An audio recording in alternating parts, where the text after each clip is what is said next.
Constituée membre compagnie d'intervention qui opère dans les forces l'ordre, à moto et en binôme, la brigade répression des actions violentes motorisées est impliquée depuis une dizaine de jours dans nombreuses scènes violences documentées.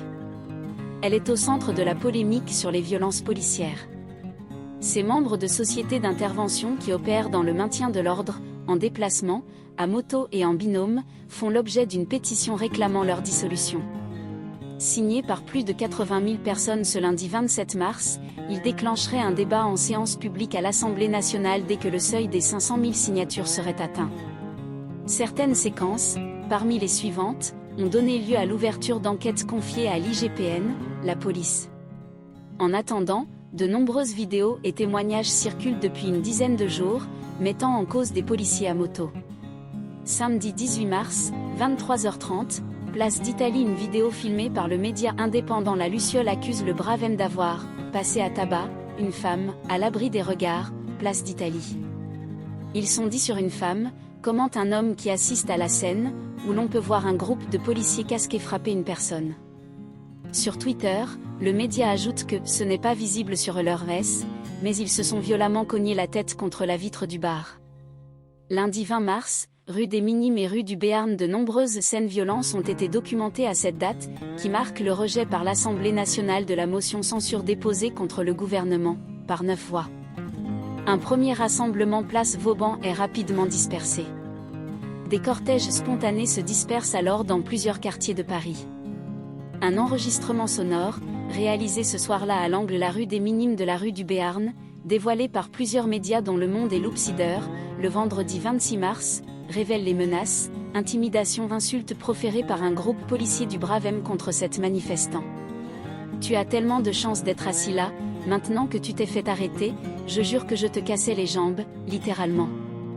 Je peux dire qu'on s'en est cassé, les coudes et la bouche, peut-on entendre. Vendredi soir, face à ce document sur France 5, le préfet de police, Laurent Nunez, s'est dit extrêmement choqué. Un sentiment partagé par Agnès Thibault-Lecuivre qui évoquera, sur BFM TV à suite de la diffusion de séquences, des propos inacceptables. Ce lundi, l'AFP rapporte que des policiers ont été identifiés comme étant des membres de la 21e compagnie d'intervention d'entraînement Brave M, sans que leur suspension soit décidée pour le moment. 2 personnes ont annoncé leur intention de porter plainte pour « violence en réunion ». Par personne dépositaire de l'autorité publique et complicité, violence raciste, agression sexuelle et fausse écriture publique. L'association SOS Racisme a décidé de se joindre à leur plainte. Dans un enregistrement audio de 20 minutes que l'Obsidier s'est procuré, plusieurs policiers de la Brave M menacent et intimident cette jeune interpellée lundi soir après une manifestation contre la réforme des retraites. Voici une partie de ce document édifiant.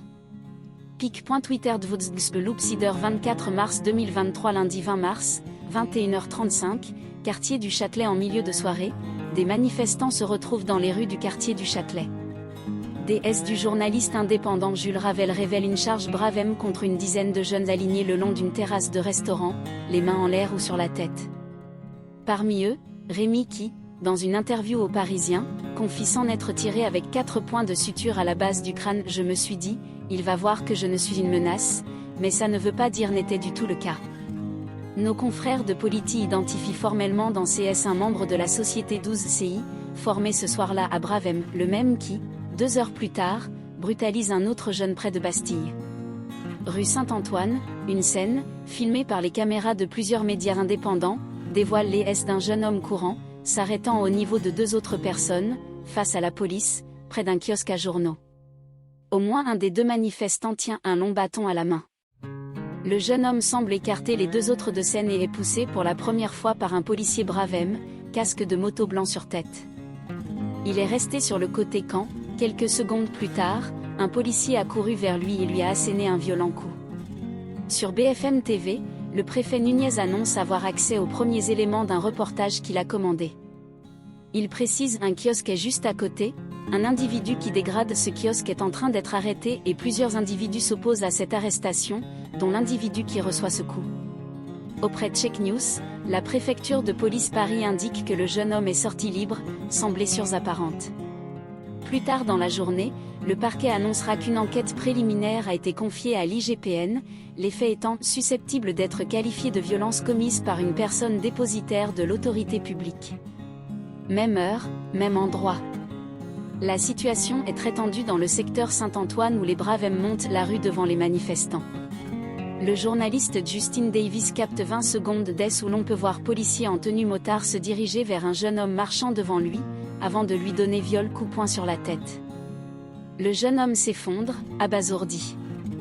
La raison de ce coup reste, à ce jour, inconnue. Malgré la difficulté pour les OP de contenir un pays en colère, rien ne justifie une violence gratuite.